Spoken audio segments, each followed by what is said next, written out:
Hello again, crafty people. After my two colouring videos using this lovely stamp here, I thought I might make a quick video just showing you how I finished off my cards. I actually coloured two of these guys, so I'll show you both cards. I'll tell you about how I put them together and also how I corrected some mishaps that happened along the way.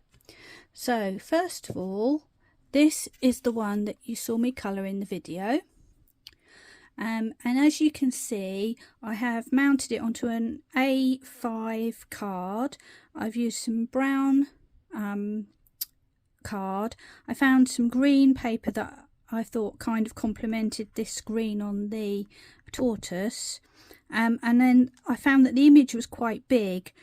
And I didn't want to chop it down too much, so instead of adding another brown layer, I used one of the alcohol pens just to put a very fine edge around the edge of my card. I don't know if you can see it too well. There you go. It's just there. It's very fine, and the way I do that is I use the wedge end of a pen and I just carefully run it along the side of the card to make a little bit of colour.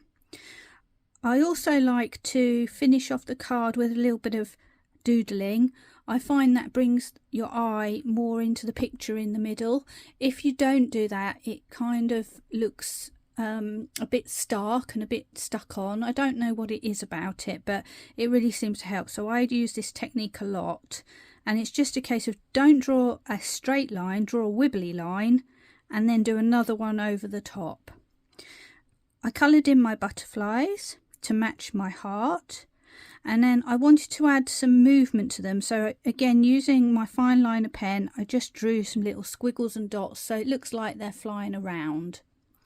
And I used the pale blue, mid blue and dark blue from my flower hat to just dot randomly around my image so that it looks as though something's going on in the background. It breaks up the white without having to go to all the trouble of colouring a whole background or filling it in blue or what have you.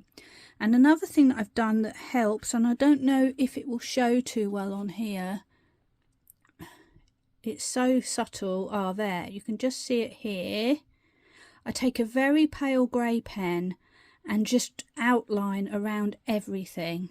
What that does, it just lifts it from the page very slightly, but unfortunately on here it's quite hard to see that. And now on to my mistakes. So of course I decided where to stamp my sentiment. I stamped it, I thought it was straight, and then when I looked back at it I thought not quite as straight as I wanted it to be.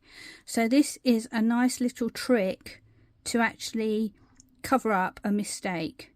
So I took the same sentiment and stamped it on a spare scrap of white card, cut it to size, did my wibbly line around the edge, and used my brown pen to make a little edge around the actual sentiment just to lift it a little bit, and stuck it over the top.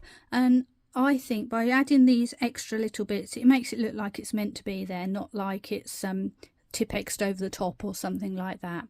So that's card number one. Now onto my other card. Again, the same stamp. I've picked out red this time to kind of mirror the red of the butterflies, and I've done exactly the same thing. I've added little swirly lines, I've added my dots, I have lined the edge of my card with a darker brown pen this time. Don't know if you can see that. There we go. And this time I stamped my sentiment at the top and it came out a bit straighter, so I left it as it was.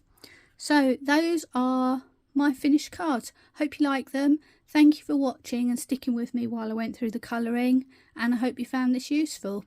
See you next time. Bye.